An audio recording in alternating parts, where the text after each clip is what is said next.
Hi, everybody. I am Josh. I am the managing editor here at Dread Central. And today we have a very exciting panel. We are talking with the creators of Pennywise, the story of It. And we also have some of the creators and cast from the 1990 It adaptation. And we're super psyched.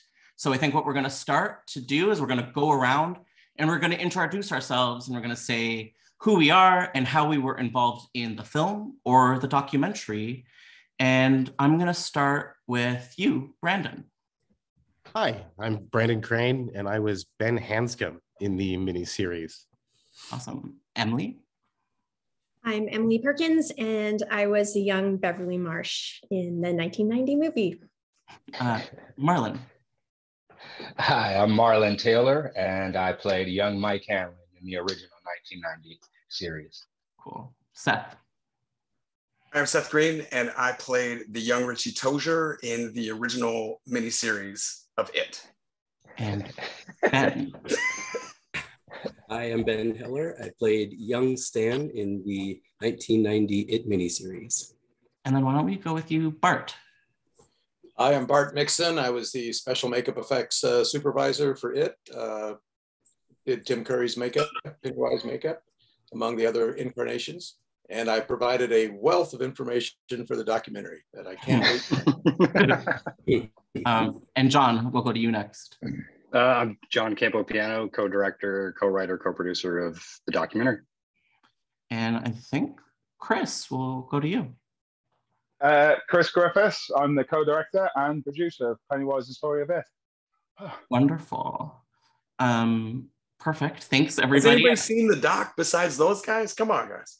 I mean, I have. My first question for everyone, and we'll go one at a time, just so I can get to know you a little bit better. If Pennywise was to try to terrify you in real life, how would he disguise himself? What would he show up as? And Brandon, why don't we start with you again? How would he freak you out?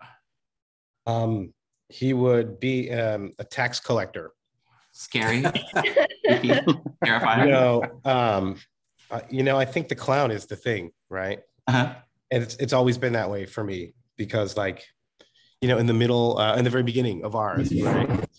When we first see him, it's with that girl with the trike, and just that change of facial expression as the sheets are billowing, from a happy, smiley clown to the most sinister-looking thing you've ever seen in your life.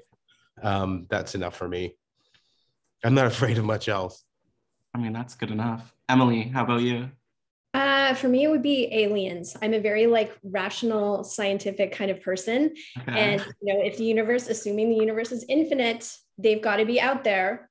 So to me, that is the one kind of monster that I wouldn't doubt if I actually saw it. I wouldn't think I was hallucinating necessarily because it's probably real in some place in the universe. Yeah. Marlon, what scares you? Oh, that's a good question. Originally I was thinking it'd probably have to be some little kids, because I've had to teach little kids a couple of times, and they're just little heathen demons rioting with trying to make adults squirm with pain. But I'd say I'd go with Brandon on this. I grew up really, really liking clowns, and so for him to show up as a clown, especially as he did in the first one with the smile and all that, he'd kind of pull me in. But the second one with I'd have never went over there. So, I think it had to be the clown just because of Smiley, supposed to be happy and all that, and then the next thing you know, he's biting your armpit and taking all that meat with him. So kids are terrifying. Seth, how about you? Well, I grew up loving horror movies and special effects, so I'm not frightened by the conventional stuff. And because I love movie making so much, all of the religious themed horror stuff didn't frighten me. So for me, the stuff that really scares me is ignorant, armed, radicalized nationalists of any region, any belief system, the people who are hey, I believe what I believe so much I'm going to kill anyone that doesn't believe what I believe. That's always really frightening to me. Clowns and stuff, you know, I can run. I mean, I'll kick a clown's ass, let's be honest. Ben, how about you? Yeah, gosh, I mean, Seth brings up a really good point, and I can relate to that. But I'll say the thing of my nightmares has always been like big and lots of snakes. And so for me, I think that would be an effective way to kind of like freeze me in my tracks, where Pennywise to show up as a big field of snakes or whatever. I would be stunned, stopped, nothing I could do, and I'd be dead. Wow. And then that's why every time we played Indiana Jones, you were Sala. Yeah, exactly. I was frozen in terror. Yes. Monster Maker, Bart, how about you? Oh, geez, the early call times scare me. I don't know. I mean, all the monster stuff, they're my friends. So that, all the fantasy type monsters don't. I think the only movie that ever really scared me was The Haunting, the good one, the 1961. And that was more psychological. I think that's when I realized I was growing up and, because I'm like 10 or 12 and like, this is scary as hell. But like Seth was saying, the real world crap, it's like, and yeah, let's not even go into, but yeah, I mean, like you certainly like back 9/11 when all that shit was happening. That was some scary crap. So, the movies they made about 9/11 weren't as scary as I'd hoped. Well, I think we keep trying. But anyway, but yeah, just the real world stuff is always scarier than anything we can do. So I'll stick with my clowns. Clowns are scary. John, what gets you? Well, I mean, I would second Seth and Bart as well, but I guess other real world terrors. I mean, a call from the daycare center at this point. We've got a 9-month-old, and every time they pop up on my cell phone, it's usually not great. But aside from that, probably house centipedes. When I was a kid, I remember putting on like fresh laundry that my mom had made me get out of the basement. And we had like kind of a dark and damp basement. I remember 2 centipedes kind of crawling out of the pant leg of my shorts. And ever since then, if Pennywise were to, spiders I'm not worried about, but the house centipede, I'm deeply worried about. So anyway, that'd be my answer. Okay, last but not least, Christopher. Well, I'll join the rest of the crew in saying that I grew up loving monsters too. Boris Johnson terrifies me, but he's not our problem anymore. So it's the next one in line that probably terrifies me. But yeah, the pictures you see of them. But I'd probably agree with everyone, to be honest. Like horror films, they've made their impact on me at a young age, of course, and you kind of become quite immune to it all. So it is more real world. And echoing Bart's thing, I think still one of the biggest horror movies I ever saw was 9/11 when that happened. It's one of those days that's just etched in your head. So I think in a way, post 9/11, no horror is ever going to really compare to that, is it? Mm-hmm. Let's hope not. We hope. Yeah. So my next question is going to be for the filmmakers, but anyone else that has an answer, feel free to chirp in. But John and Chris, why do you think people are so scared of clowns? And do you think it was directly having to do with this book and this film? John, maybe I'll go start. on, John, you go first. Oh, good. I'll start me. I mean, I think the book certainly had something to do with it. How could it not? I mean, I think people of our generation, like I grew up in the 80s and the 90s, I think the miniseries definitely had a big impact. I think the fact that it was made for TV and you could sort of just be very casually scanning the channels and come upon it, as opposed to having to get yourself into a theater to see an R-rated movie, opened it up to a larger audience. So I think, at least for people my age, speaking from my generation, it had an impact. Yeah, for sure. Mm-hmm. And Chris? Well, you'd have to watch the Pennywise, the Story of It documentary, and we can throw all the answers with you that. I think it's a mix of things. Definitely the book was probably the sort of defining pop culture moment for clowns, although I know it had a bit of a resurgence with all the viral stuff in recent years. But a bit that, I mean, I was educated through doing this documentary, really, and hearing people's opinions. And it's that whole happy on the outside, but something's wrong on the inside. I think it's the whole perception thing of putting on a big happy face. And masks obviously represent, all these sort of horror icons. So the clown makeup to me is almost no different to that, really, that what you're seeing on the outside doesn't match quite what's on the inside. That and probably John Wayne Gacy as well probably had an impact. Big time. Mm. Yeah, I've always thought that clowns, because you invite them willingly into your house and you don't do a ton of background research on this human person who chose to put on makeup and this outfit and come to your house, and you assume they're coming to entertain your kids, but you hear stories like John Wayne Gacy and you think about, well, what kind of human being is in there that I'm inviting into my house to entertain my kids, right? And then just that idea of the mystery underneath it, I think is scarier than anything we've seen an example of. Yeah.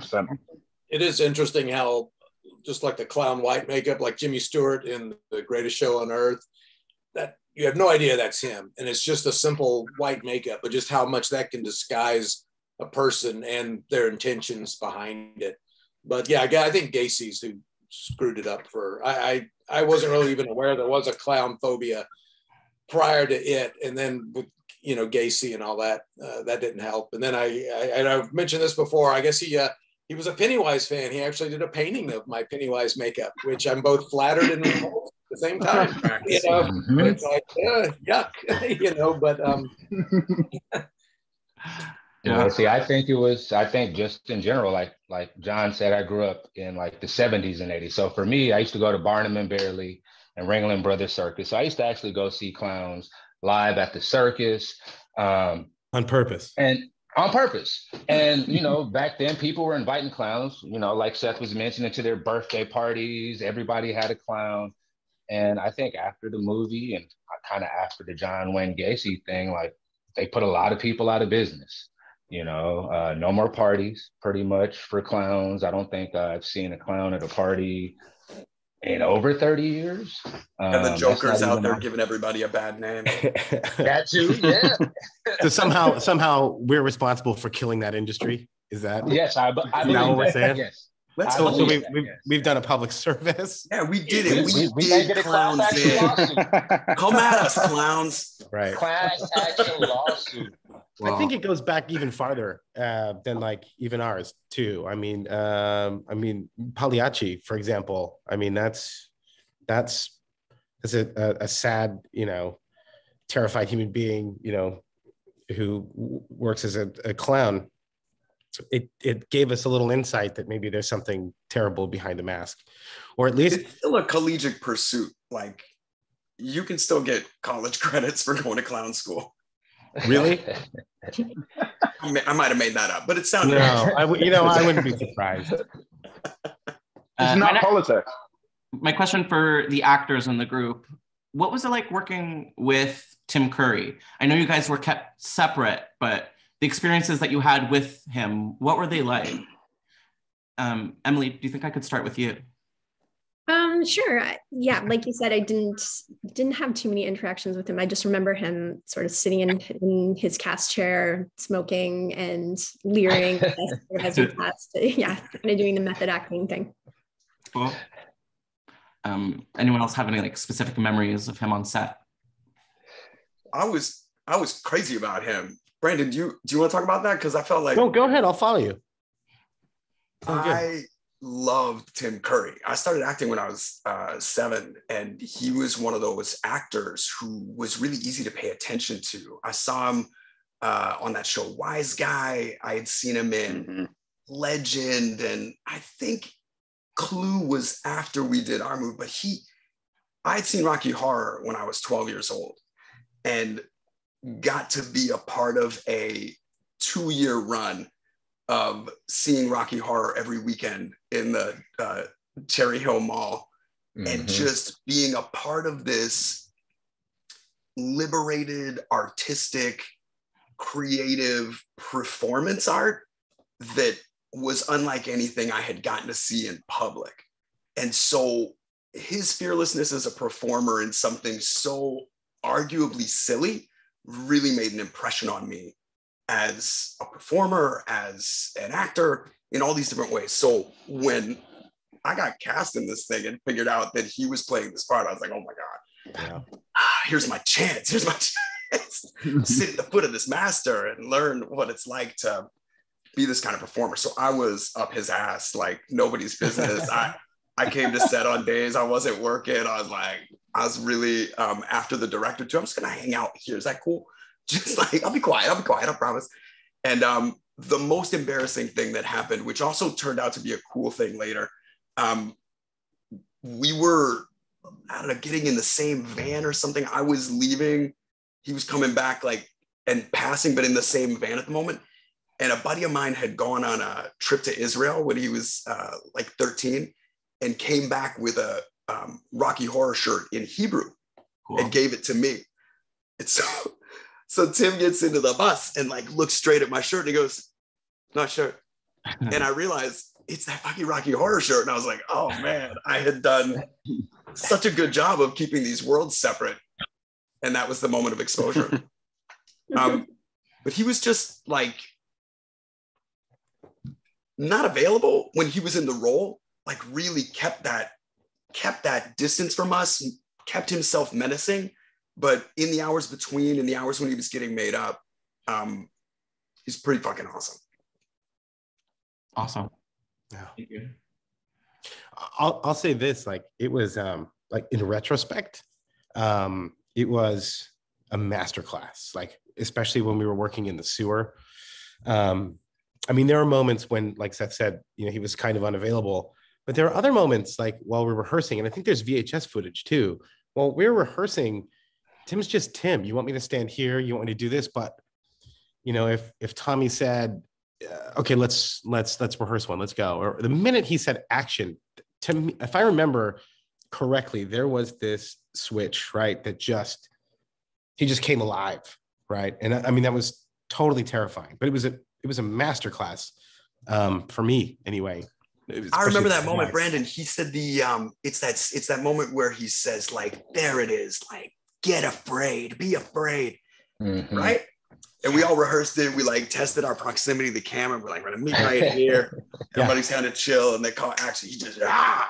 I remember that. It's nuclear. He was nuclear, and I mean, it was just an amazing exercise working with that dude. But like, I was totally starstruck because I was into Wise Guy too.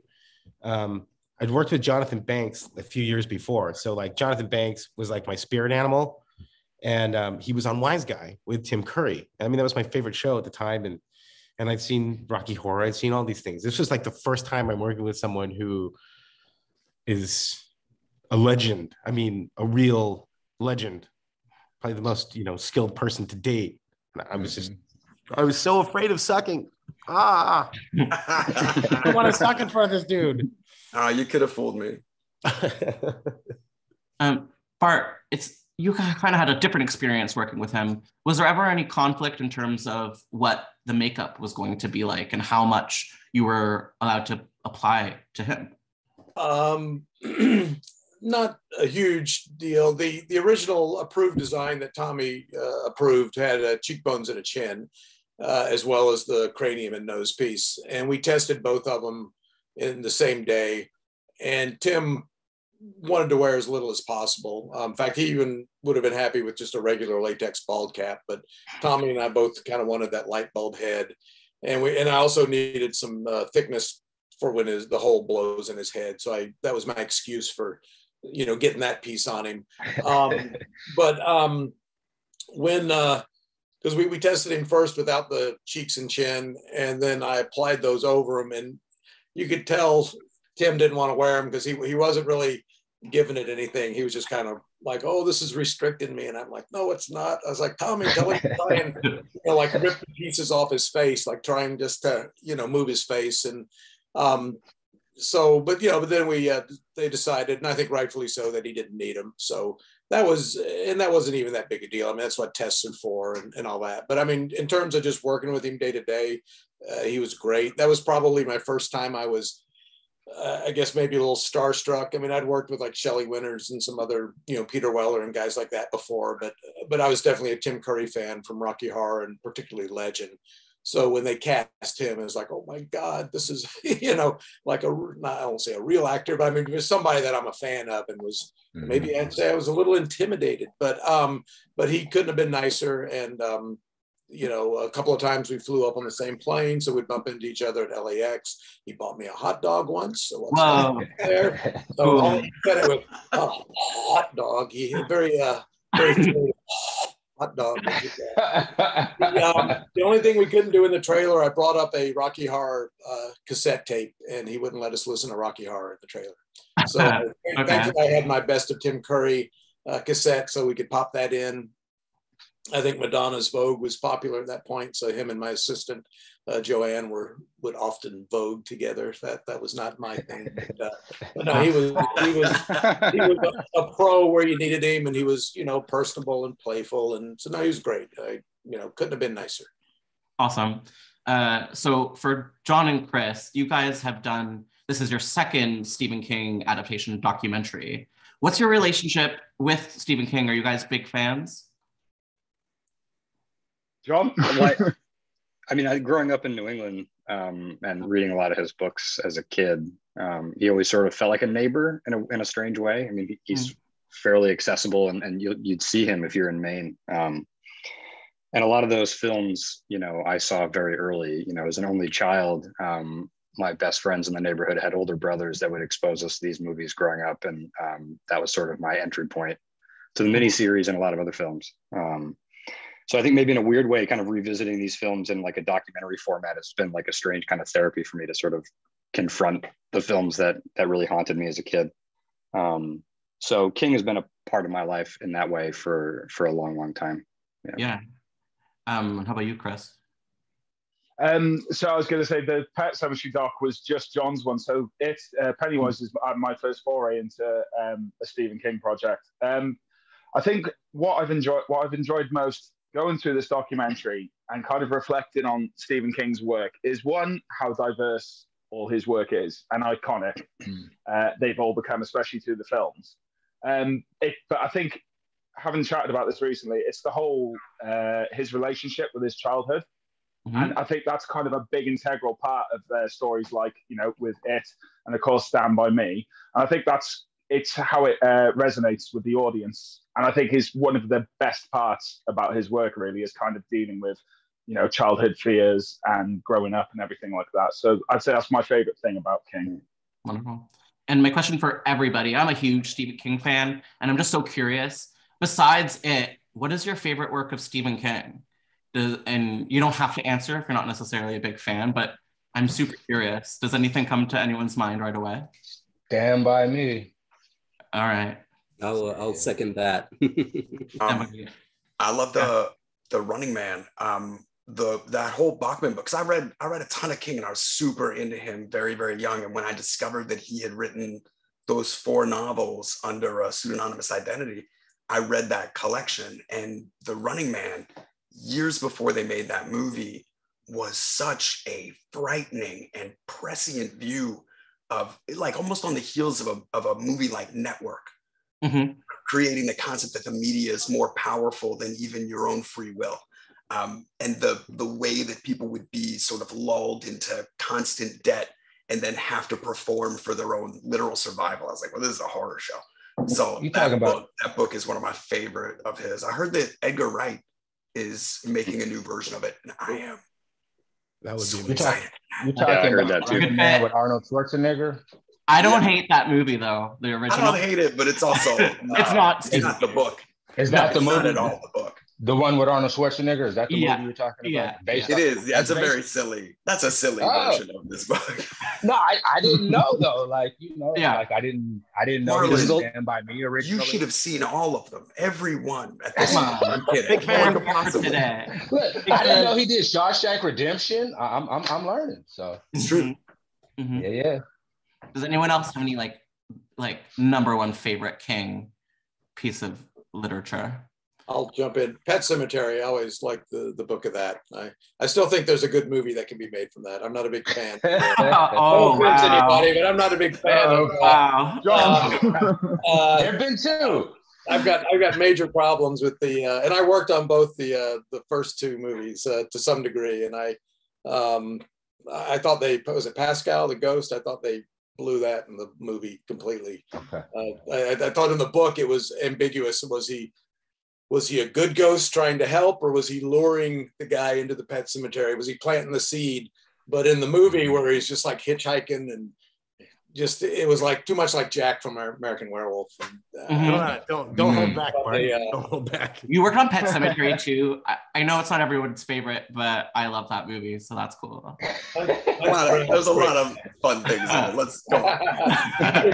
Anyway, I wish I'd like to see somebody just take his book, and I thought reading the book, it read like a movie. It's like all you gotta do is just film this.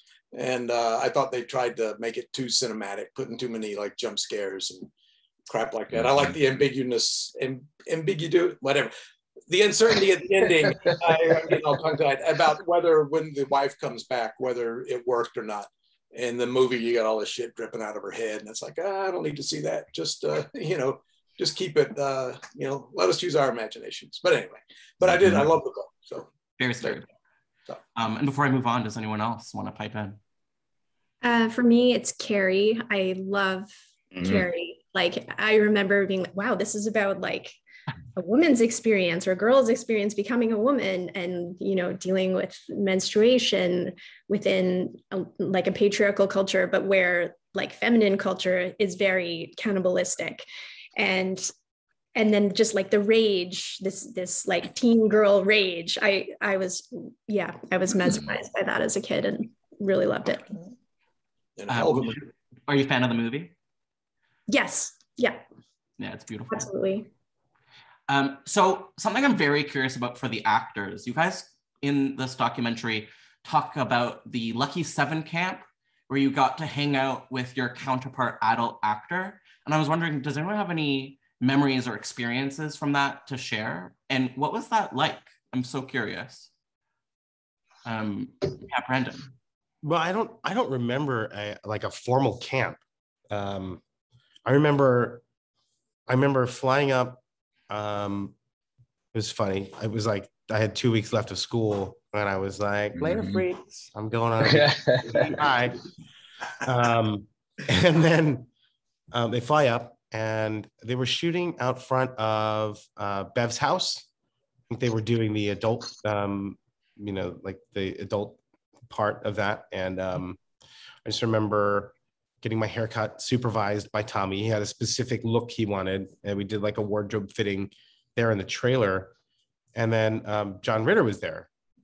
So, I mean, we were introduced so we could work on some business, but it's not like they sent us away somewhere, or at least not me, where we could like bond. Like they didn't give us a backpack and some rations and say, go hit the mountains and figure it out. But it was nice. I mean, I think of all of us, like we looked the least alike probably. So we really needed to like find something to do that would make us, inhabit the same role. Mm-hmm. It was cool. I mean, he taught me a little bit about acting, and I gave him my Game Boy and taught him a little bit about Tetris. This is a fair trade. Yeah. Guys, do you remember how serious the Tetris was while we were shooting this? Oh yeah. That was the very first time I had that Game Boy in my hand, and I was like, I'm gonna beat 100 lines. This is my mission. Yeah. God, that was a good time. Oh, I thought you guys were crazy. Oh my God. In my you were room. so obsessed. It was definitely an obsession. But you know what? The cool thing is, I think the Tetris provided us a kind of relief, so we didn't cannibalize each other. Because I mean, we worked some long days. We really did, like and nonstop most of the time. And I think we could get a little snappy. So things like that. Well, you gotta imagine it was like a gang of well underage kids. Oh yeah, working, but also living in a hotel in Midtown, Vancouver. It was amazing. We had both per diem and I would say lenient parents. So I feel like I was the oldest, right? Am I? Yeah, you were. The oldest? You were. Oh, yeah, no, you were. Yeah. So I was prime bad influence. I'd already been working for like 8 or 9 years, and I was like, "Come on, guys, we can run this town." Yeah. We got into a lot of trouble.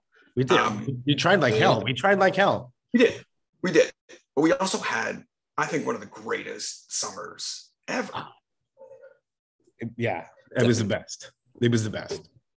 And I think does anybody else have like a specific with your person? Oh, thank you for bringing it back. So thinking of me and so Randall.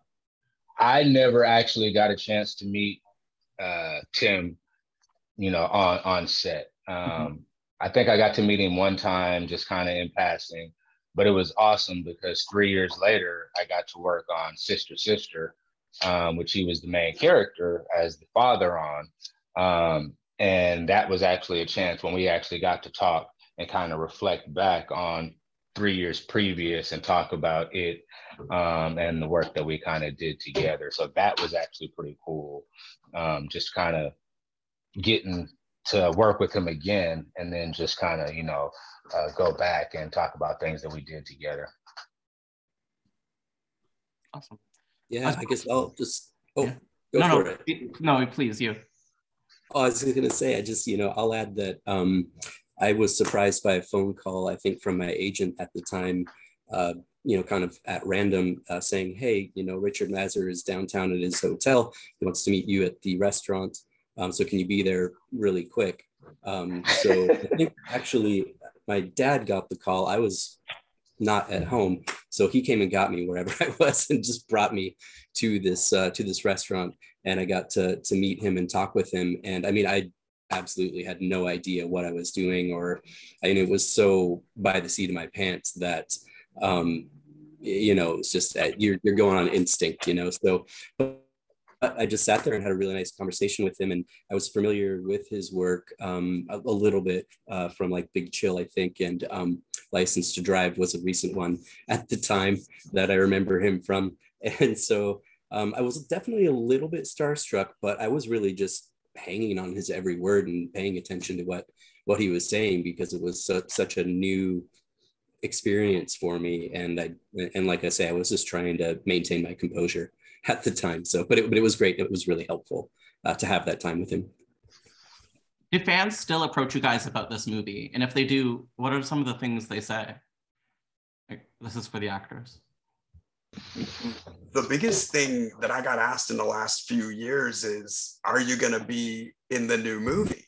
And I had to say, hey, I don't look anything like Finn Wolfhard. So it'd just be weird. Just be weird. Really? Like, yeah. They were I thought those movies were fucking awesome.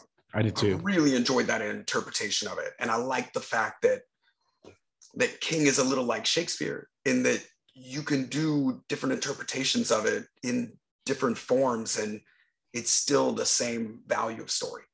Mm-hmm. Different timelines, different everything. I love this. Ever talked. Oh, sorry. No, you talk to me about this. No, let's all.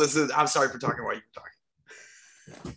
No, it's you. I'm not going anywhere. It's all good. Anytime anybody talks to me about this movie, that they watched it, they will say how much it frightened them, how much they remembered it, and just that they remembered the event of watching it and watching something like genuinely frightening on TV.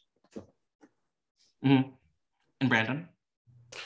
I was just gonna say, like every once in a while, it will be story time for someone. I mean, the fact that we all got together and defeated this great evil together. People have said, okay, the first time I went to a convention, someone told me the story about how they're alive now because of this movie, which I thought was absurd, absolutely absurd. But it taught them that eventually, if they can surround themselves with the right people, stronger together. And it just blew my mind, like how something we did 30 years ago has an impact on people who weren't even born when we did it. Still blows my mind. And there's a lot of those stories out there. That's all. I think for me, most people kind of come up and say that it touched them just because they also felt like losers at that time, and kind of touching on what Brandon was saying, it gave them a way to kind of you know, they felt like they were part of our group, and it kind of helped them move forward. And so that's something that's kind of been around at almost all the conventions we go to. There's always, especially over in Europe, folks are really kind of on that tangent.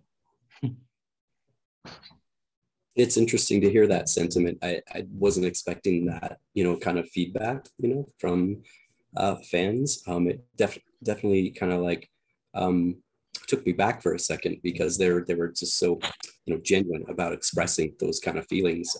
So I appreciate people that actually are willing to tell us about that, and just say, hey, this movie actually made me feel like not such an outcast. I felt better about myself because of this movie. But the other thing that comes to mind is just about how, and I don't know about anyone else, but I feel like I hear frequently how people say they've let their 2-year-olds and their 3-year-olds watch, and they're very young children, toddlers, watch the movie and they love it, and they're fascinated with Pennywise, and that comes up more often than I would think. Well, and that leads me to my last question, and it's for everybody, so I hope you guys have answers to this one. I'm always curious. This movie seemed to like wreck a lot of childhoods, and I'm wondering, like, what's the one movie that traumatized you the most growing up? It doesn't have to be horror. It can even be like a weird commercial, but like, what's the movie that has traumatized you the most? And I see that you're all thinking, and I don't know who to attack first, so I'm just gonna say a name, if that's okay. And I'm gonna start with you, Brandon. With who again? No. Brandon. No. Okay. So it's the Trilogy of Terror for me, right? Okay. Yeah. No. Because like in my bedroom when I was really, really little, there was just a small black and white TV. I remember it was like perfectly like round, and it was pastel yellow, but black and white, and terrible reception. But I remember staying up late one night, and the Trilogy of Terror was playing on freaking television at like midnight. And I just remember the one with that doll that's like running around like ankle biting and trying to stab this lady through the suitcase. And my grandfather at the time, he'd traveled to Africa and South America. So his house was littered with these figurines. So anytime I went to my grandfather's house, I was terribly afraid that like one of these things was going to come to life and stab me in the face. That still hasn't changed. When I see that and I look at how cheesy it is now, it doesn't matter. It brings back all of those memories as a kid. I mean, I didn't trust luggage. I didn't even trust my TV. Yeah. So that's the moment for me. It can still happen though, so be careful. Bart, right. How about you? We do. Probably it was a Joan Crawford movie, Straight Jacket, that she did shortly after Baby Jane, which I was probably like 7 or something. When I don't know why the hell my parents took. I've got a twin brother who also does visual effects. He did like the deadlights coming out of Tim's head. But they took us to see it. And again, like we were way too young. And there's a scene at the beginning where Joan Crawford catches her husband in bed with another woman and she chops him up with an axe. And most of it's off camera, but just to a little 7-year-old, I'm just like, what the hell? And then there's a horrible dummy head of, I think, George Kennedy at the end where he gets decapitated, but it's on, cutting the head off. And so that messed me up for a long time. So I'll go with that. You never cheated on anybody, though. He knows better. Marlon, how about you? I've always kind of been into horror and sci-fi, but I'm gonna go with the first Aliens movie. My dad took me to see that in the movie theater, and when I grew up kind of. When I was living in New York, we kind of used to live in a big building where you had to go downstairs to get to the washer and dryer. And as you know, in New York, it gets kind of dark down there and there's all those like big pipes and all that stuff. So like having her walk through like the ship and the alien just kind of being on that pipe, and they look just like the pipe. So you don't really know. And then just kind of watching it like unravel like off of there. So now every time I go somewhere where it's dark and dank, I carry my own personal flashlight. kids always ask me what it's about. And I just tell them, just so I can see. I haven't let them in on the little, but yeah, Aliens, first one. Sweet. Seth, how about you? I saw The Omen too young, and my mom is real forthcoming with information. Y'all remember my mom? My mom was just like, "Oh yeah, this is why that happened, because this, and this," and she didn't sugarcoat anything. It was like, "Nah, this is the real facts." Zero sense of boundaries. So I saw The Omen really young, and that one woman says, "It's all for you, Damien," and then she leaves. Hangs herself at the kids' party, and I was like, "Oh my God, why would she do that?" And my mom just goes, "Religious zealots, unpredictable." And I was like, "Okay, that's so savage." And then we watched this whole movie, and it wasn't even the fact that this kid was empowered by the devil. It was all of the people around him who were like, "We're going to serve the devil." I was like, that is terrifying. Emily. It's so I had really like free TV watching when I was a kid, and there's just so many things that terrified me. It's hard to choose this one. Like the old episodes of The Twilight Zone, those were so scary, and like The Dark Crystal with like the Skeksis puppets, that was so scary, and Ewok Adventure was really scary. Ewoks are loving. Yeah. Oh my God, so many. But the first like real horror movie I saw, I think, was The House on Sorority Row. Oh yeah. It was just like, these girls running around in their panties and getting like popped up by this like old lady with her like cane. And I remember like one of them, their head was in the toilet, and like it looked up, and oh my God, I was sick when I saw that. And and I think like it made me think, this is a girl's role in a horror movie. And then since then I've been fortunate enough to like have roles in horror movies that definitely challenged that idea, where the female characters were much more empowered, let's say. Mm-hmm. Not a head in a toilet. That's beautiful. Ben, how about you? Yeah, there's a few that come to mind, and The Omen is definitely one of them that had a big impact at a young age. I don't know how. I mean, my parents weren't saying, "Yeah, watch this," but it showed up on TV, so I did pay attention to it. But the one that really kind of traumatized me, actually, probably sounds weird, is Deliverance. Oh wow! And, that's not weird at all. That movie is horrifying. Yes, I mean, like, I don't know, I must have been 9 years old or something, and so I turned on the TV late at night. It must have been HBO or like, and it was it was just about to be the big, most disturbing scene that you can think of there. And I mean, I was just watching this, just going like, I've never seen anything like this. I didn't know anything like this could ever happen to a person in real life. And that's what scared me. It was like, this feels like real life. This could happen to anybody. And so I still look over my shoulder when I spend time in the wilderness, and I'm out there a lot. Wow. And no trip to the farm was ever the same again. Yes, yeah, exactly. Christopher, how about you?